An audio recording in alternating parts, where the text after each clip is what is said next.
جنہیں کہتے ہیں، چاہے جو گردے میں پتھری ہو اس کو شعاؤں کے ساتھ اس کو ریزہ ریزہ کر کے جسم سے باہر نکالا جاتا ہے۔ الحمدللہ مجھے یہ سارے یہاں پر آپریشنز دیکھ کر بہت خوشی ہوئی، اور میں وزیر اعلیٰ پنجاب انٹرم گورنمنٹ کے جناب محسن نقوی صاحب کو اور ہیلتھ سیکرٹری قاضی صاحب کو اور وائس چانسلر صاحب کو اور تمام درجہ بدرجہ جو محکمے ہیں ان کے جو ہیڈز ہیں ان سب کو میں مبارکباد پیش کرنا چاہتا ہوں، اور ہاسپٹل کے جو کمیٹی کے چیئرمین حنیف عباسی صاحب کو بھی مبارکباد پیش کرتا ہوں۔ آپ سب نے بڑی محنت سے اس ہسپتال کو مکمل کروایا، اور خدمت انسانیت کا آج 27ویں جو شہر رمضان کا آج بڑا مبارک دن ہے۔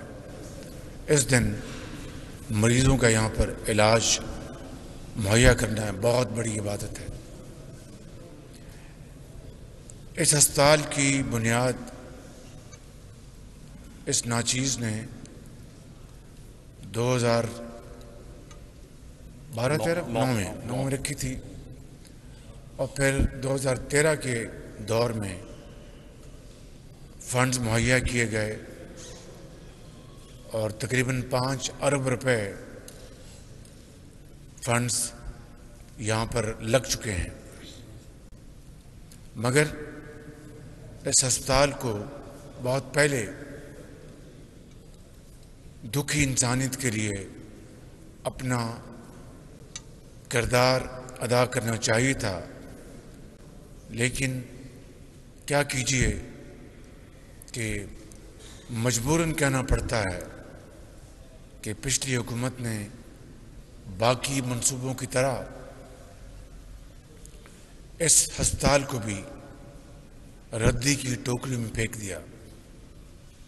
اس کے باوجود کورونا کے زمانے میں اس ہسپتال نے بے پناہ خدمات انجام دی، اس لیے کہ عمارت بنی ہوئی تھی، وینٹیلیٹرز موجود تھے، تو یہ ایک راولپنڈی میں کورونا کا ایک بڑا اہم سینٹر بن گیا۔ جس طرح لاہور میں Pakistan kidney and liver institute corona کے زمانے میں ایک بہت بڑا لاہور میں سینٹر بن گیا تھا، اور شومی قسمت دیکھیے کہ وہاں پر بھی جگر اور گردے کی پیوند کاری، اور اس کے ساتھ ساتھ وہاں پر سینکڑوں ہزاروں لوگوں کے علاج کا انتظام کیا گیا تھا، اور ایک شخص دن رات کہتا تھا کہ یہ 20 ارب روپے شہباز شریف نے کہاں لگائے، یہ غرق ہو گئے ہیں۔ ان کا نام ہے ثاقب نثار۔ اگر 20 ارب روپے خدا نخواستہ غرق ہو گئے تھے تو وہ لاہور کا سب سے بڑا کورونا سینٹر پر کس طرح بن گیا، جہاں پر ایک نہیں، ایک درجن نہیں، سینکڑوں مشینیں وہاں پر موجود تھیں، وینٹیلیٹرز۔ قاضی کتنی تھی؟ 200، تقریباً 200 مشینیں وہاں پر موجود تھیں، اور اللہ تعالیٰ کا بے پایاں فضل و کرم تھا کہ وہاں پر کورونا کے مریض دن رات خدا کے فضل سے شفا یاب ہو رہے تھے۔ اور پھر وہ شخص جن کا نام ثاقب نثار ہے، اگر 20 ارب روپے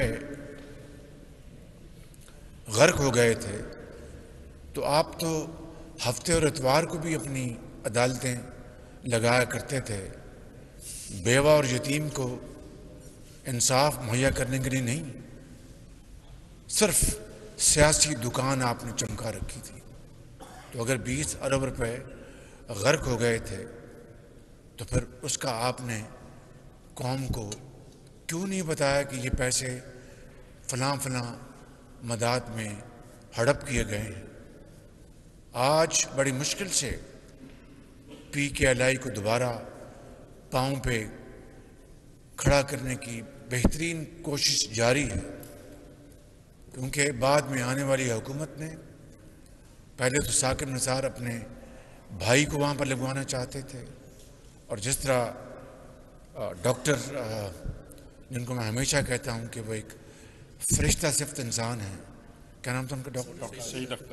ڈاکٹر قاضی سعید اختر، ان کو آپ عدالت میں بلا کر ان کی بے عزتی کرتے تھے، جو امریکہ سے اپنی ملینز آف ڈالرز کی تنخواہ یا انکم چھوڑ کے پاکستان آئے تھے کہ میں ایک پاکستانی ہوں، اپنے وطن جا کر اپنے بھائیوں اور بہنوں کی میں خدمت کروں، کڈنی ٹرانسپلانٹ کروں، اور میں نے ان کے ساتھ مل کر میں نے شرط لگائی تھی کہ گردے کے ساتھ جگر کا بھی ٹرانسپلانٹ کا انتظام کرنا ہوگا، کیونکہ اس وقت تک حکومت پنجاب نے اربوں روپے زر مبادلہ میں کنورٹ کر کے غریب بیوہ یتیم بچوں بزرگوں کو جن کو جگر کی پیوند کاری چاہیے تھی ان کو ہندوستان اور چین بھجوا رہے تھے۔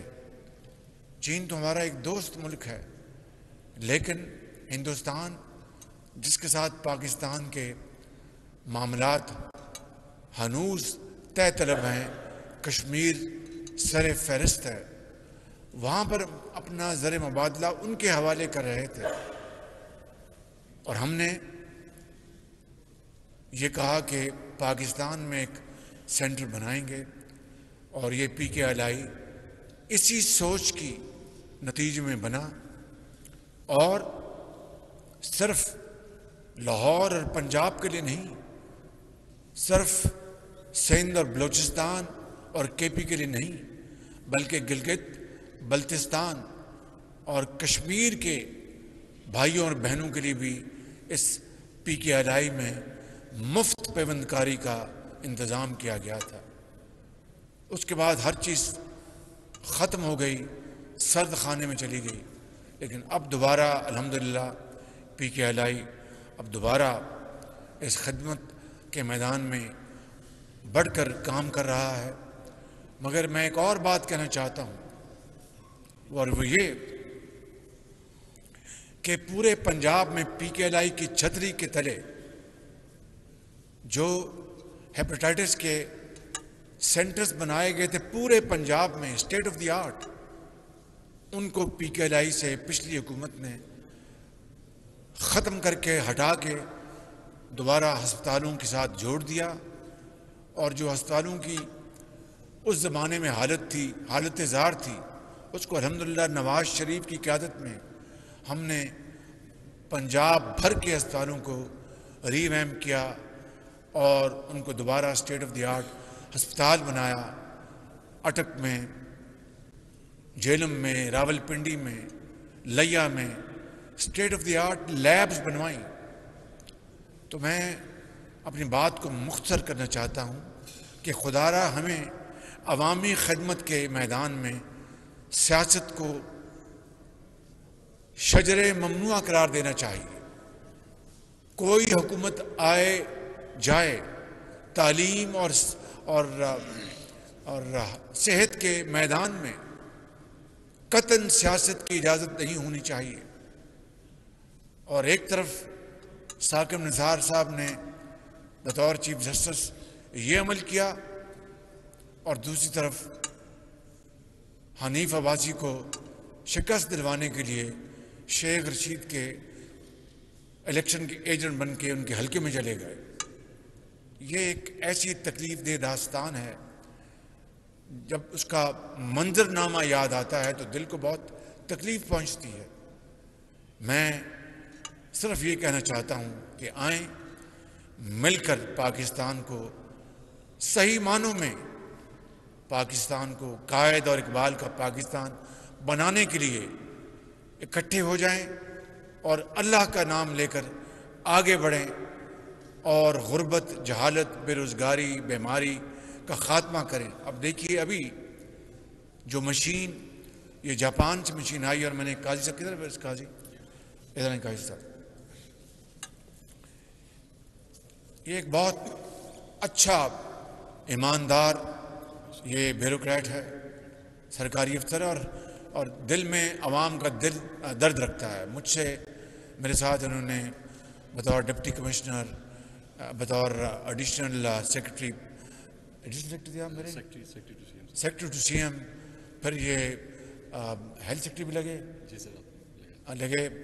بہت ایماندار آدمی ہیں، تھوڑا سا ڈرو ضرور ہے تھوڑا سا، لیکن اچھی بات ہے، اس لیے کہ جن لوگوں نے بڑی محنت کر کے کام کیا اور عوام کی خدمت کی، اس کو وہ اپنا کیا میں کہوں، بڑی دل کو تکلیف ہوتی ہے کہ نیازی اور نیب کے گٹھ جوڑ نے ان کو جیلوں میں پہنچایا۔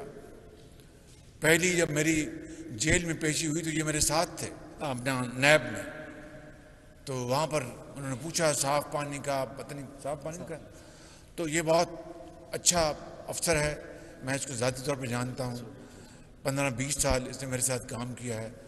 میری آپ سے گزارش ہے جو ماڈل جو پنجاب میں ہم نے بنایا تھا اس کو یہاں ریپلیکیٹ کریں۔ یہ جتنے کروڑوں اربوں روپے کی مشینری ہے، اس کا اونم انہی کو دیں جنہوں نے مشینری مہیا کی ہے۔ اگر آپ معاف کیجئے، اگر آپ نے کسی یہاں پر کسی دکان کو دے دیا تو یہ مشینیں خراب ہو جائیں گی۔ جس طرح پنجاب میں ہم نے آپ کے سی ٹی اسکینز اور باقی مشینیں جن سے خریدی تھی، متسوبیشی آئی ڈونٹ نو جن سے بھی لی تھی، اونم ان کے پاس تھا، تو دے شوڈ بی رسپانسبل۔ 5 سال کی ذمہ داری ہو، چاہے آپ کی یہ جو پتھر گردے کے ختم کرنے کی مشینیں ہیں یا دوسری مشینیں ہیں، یا جو بھی آپ کے سی ٹی اسکینز آئیں گے، ابھی آپ کی اور مشینیں آنی ہیں، ایم آر آئی آنی ہے، it should be all given to the supplier. They should be doing the job of operations and maintenance. انہوں کو دیں آپ، تاکہ ان کو پیسے دیں، وہ ذمہ دار ہوں اور اپنی مشین 24 گھنٹے چلائیں۔ اگر آپ نے کسی دکان کو دے دی تو وہ تو جان بوجھ کے خراب کر دیں گے تاکہ باہر کی دکان جو ہے وہ چمک جائے۔ سو قاضی صاحب، آئی ریکویسٹ یو کہ اسی ماڈل کو آپ لے کے آئیں تاکہ دکھی انسانیت کو انتظار نہ کرنا پڑے۔ ان کے بچے جو موت کے منہ میں جا رہے ہیں، اللہ تعالیٰ کے فضل سے ان کی زندگی بچ جائے، یتیم ہو، بیوہ ہو۔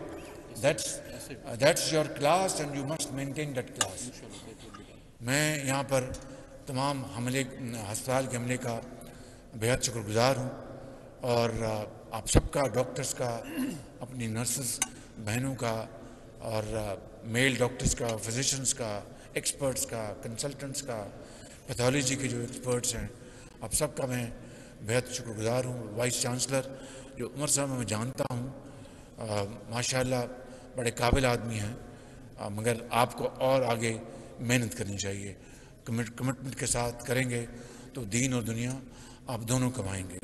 ان الفاظ کے ساتھ، اور میں کمشنر لاہور، کمشنر راولپنڈی اور ڈپٹی کمشنر، ان کا بھی میں شکریہ ادا کرتا ہوں کہ جتنی بھی ایڈمنسٹریٹو سپورٹ وہ دے رہے ہیں، چیف سیکرٹری پنجاب اور اس طرح چیف منسٹر، ان سب کا شکریہ ادا کرتا ہوں کہ اس ہسپتال کو بالآخر دوبارہ آپ اس میں زندگی آ چکی ہے، اور خدا کرے کہ دوبارہ کبھی ساکت نثار ایسے لوگوں کی نظر بد نہ لگے۔ پاکستان کو اللہ تعالیٰ ہمیشہ قائم اور دائم رکھے۔ خدا حافظ، بہت شکریہ۔ وزیر اعظم کا شعبہ یورولوجی کے سروسز یونٹ کی افتتاحی تقریب سے خطاب۔ انہوں نے کہا کہ پچھلی حکومت نے کسی منصوبے پر توجہ نہیں دی تھی، شعبہ صحت میں بہتری کے لیے حکومت کی کوششیں جاری ہیں۔ عوامی خدمت کے میدان میں سیاست کو شجر ممنوع ہونا چاہیے۔ وزیر اعظم محمد شہباز شریف اس ہاسپٹل میں موجود تھے۔ ناظرین، اپنی نوعیت کا بہت اہم ہاسپٹل جس کے institute of urology and transplantation اسپتال میں شعبہ یورولوجی کی خدمات کا انہوں نے افتتاح کیا۔ یہ ہاسپٹل 255 بستروں پر مشتمل ہے، جس سے راولپنڈی اور اس سے وابستہ جو دیگر علاقے ہیں وہ مستفید ہو سکیں گے۔ وزیر اعظم نے اس ہاسپٹل کے مختلف حصوں کا دورہ بھی کیا اور ان کو یہاں پر دی جانے والی سہولیات کے حوالے سے بریف بھی کیا گیا، اور جب وہ وہاں پر پہنچے تو ان کو ایک بہت ڈیٹیل بریفنگ جو تھی وہ دی گئی، ایک بہت قسم کی پریزنٹیشن تھی جو کہ تیار کی گئی تھی ہاسپٹل کی انتظامیہ کی جانب سے، وہ ان کو دی گئی، اور اس کے بعد انہوں نے اس ہاسپٹل کے دیگر حصوں کا دورہ بھی کیا اور وہاں پر موجود جو مریض تھے ان سے ان کی خیریت بھی دریافت کی اور ان سے ان کو وہاں پر ملنے والی سہولیات کے حوالے سے بھی دریافت کیا۔ آغاز میں سب سے پہلے آپ کو بتائیں گے کہ وزیر اعظم کے مشیر انجینئر امیر مقام جمعیت علماء اسلام کے سربراہ مولانا فضل الرحمان کی رہائش گاہ گئے اور ان سے مفتی عبدالشکور کی ناگہانی وفات پر اظہار افسوس کیا۔ انجینئر امیر مقام نے مرحوم کے درجات کی بلندی کے لیے فاتحہ خوانی کی اور ان کی دینی، سیاسی اور سماجی خدمات کو خراج عقیدت پیش کیا۔ انہوں نے کہا کہ مولانا عبدالشکور کے انتقال سے ملک میں ایک ممتاز عالم دین اور نظریاتی سیاسی رہنما سے محروم ہو گیا ہے۔ اللہ تعالیٰ ان کے سوگواران کو صبر جمیل عطا فرمائے۔ سینیٹر محمد طلحہ محمود کو وفاقی وزیر برائے مذہبی امور تعینات کر دیا گیا ہے۔ اس حوالے سے کابینہ ڈویژن نے نوٹیفیکیشن بھی جاری کر دیا ہے۔ اس سے قبل مفتی عبدالشکور وزارت مذہبی امور کی ذمہ داریاں سنبھالنے ہوئے تھے۔ مفتی عبدالشکور کے انتقال کے بعد اب وزارت کا قلمدان سینیٹر محمد طلحہ محمود سنبھالیں گے۔ وفاقی وزیر موسمیاتی تبدیلی شہری رحمان نے کہا ہے کہ پاکستان موسمیاتی تبدیلیوں سے نمٹنے کے لیے اقدامات اٹھا رہا ہے۔ شنگھائی تعاون تنظیم کے رکن ممالک کے وزراء اور ایجنسیوں کے سربراہوں کے اجلاس سے خطاب میں انہوں نے کہا کہ علاقائی اور عالمی تنظیموں سے مل کر ماحول دوست پروگرامز پر بات چیت ہوگی۔ وفاقی وزیر نے کہا کہ پاکستان میں ترقیاتی منصوبوں کو ماحول دوست بنایا جا رہا ہے۔ کلین اینڈ گرین پاکستان موجودہ حکومت کا ایک اہم پروگرام ہے۔ پاکستان میں سمارٹ ایگریکلچر کو فروغ دیا جا رہا ہے۔ انہوں نے کہا کہ نیشنل کلین ایئر پالیسی کے تحت آلودگی کو کم کرنے کے لیے اقدامات اٹھائے جا رہے ہیں۔ پنجاب اور خیبر پختونخوا میں عام انتخابات کے لیے فنڈز کی فراہمی کے حوالے سے اسٹیٹ بینک، وزارت خزانہ کو اور الیکشن کمیشن آج سپریم کورٹ میں رپورٹ جمع کرائیں گے۔ چیف جسٹس عمر عطا بندیال کی سربراہی میں 3 رکنی بینچ نے چیمبر میں سماعت کرتے ہوئے اسٹیٹ بینک کو 17 اپریل کو وزارت خزانہ اور AGPAR کے ذریعے الیکشن کمیشن کے اکاؤنٹ میں 21 ارب روپے جمع کرانے کا حکم دیا تھا۔ عدالت نے اسٹیٹ بینک، وزارت خزانہ اور الیکشن کمیشن کو اس حوالے سے آج رپورٹ جمع کرانے کا حکم دیا تھا۔ ملک بھر کی وکلاء تنظیموں نے عدالت عظمیٰ کی طرف سے supreme court practice and procedure act کو معطل کرنے پر آج یوم سیاہ منانے کا اعلان کیا ہے۔ اسلام آباد میں ہونے والی کانفرنس میں وکلاء نے supreme court per practice and procedure act 2023 کو درینہ مطالبہ قرار دیا۔ ناظرین، چیئرمین سینٹ صادق سنجرانی نے سینٹ کا اجلاس کل 2 بجے طلب کر لیا ہے۔ سینٹ سیکریٹریٹ نے اس حوالے سے نوٹیفیکیشن بھی جاری کر دیا ہے۔ وزیر اطلاعات مریم اورنگزیب نے کہا ہے کہ عمرانی ٹولے کا 10 سالہ اقتدار کی باریوں کا پلان تھا۔ معیشت تم نے تباہ کی، مہنگائی کی وجہ تم ہو، 2 کروڑ لوگوں کو غربت کی لکیر کے نیچے تم نے پھینکا۔ اپنے ٹویٹ میں مریم اورنگزیب نے کہا کہ IMF معاہدے کی خلاف ورزی کر کے ملک ڈیفالٹ کے کنارے عمران خان نے پہنچایا، میڈیا کو زود و کوب کیا، دہشت گرد تم واپس لائے، فورن پالیسی تباہ کر دی۔ وزیر اطلاعات نے کہا کہ عمرانی نازیزم اور میڈیا پریڈیٹر کے سیاہ دور کی چند جھلکیاں تاریخ میں محفوظ ہیں، جب قانون یرغمال، طیبہ گل جیسے مظلوم PM ہاؤس میں مبعوث، اور اس کے ساتھ ساتھ ہزارہ ساہیوال کے مظلوموں کو انصاف نہ ملنے پر کہا کہ بلیک میل نہیں ہوں گا۔ اسلام آباد سے پشاور تک اساتذہ، میڈیا، سرکاری ملازم سب تشدد کا نشانہ بنے۔ پاکستان مسلم لیگ نون کے رہنما طلال چودھری نے کہا ہے کہ عمران نیازی کی طرح ججز کے بچوں اور خاندان کو دھمکی نہیں دی، عمران خان کی طرح عدلیہ کی بے عزتی نہیں کی ہے۔ فواد چودھری کے بیان پر رد عمل دیتے ہوئے طلال چودھری نے کہا کہ فواد چودھری کے منہ سے اس طرح کی باتیں اچھی نہیں لگتی ہیں۔ پاکستان کی معیشت کے لیے ایک اچھی خبر، ڈالر کے مقابلے میں روپیہ تگڑا ہوتا جا رہا ہے۔ آج انٹر بینک میں ڈالر 1 روپیہ سستا ہو گیا۔ انٹر بینک میں ڈالر 284 روپے اور 70 پیسے سے کم ہو کر 283 روپے اور 70 پیسے پر ٹریڈ کر رہا ہے۔ اوپن مارکیٹ میں بھی ڈالر 50 پیسے کم ہوا ہے اور اس وقت 286 روپے سے کم ہو کر 285 روپے اور 50 پیسے پر ٹریڈ کر رہا ہے۔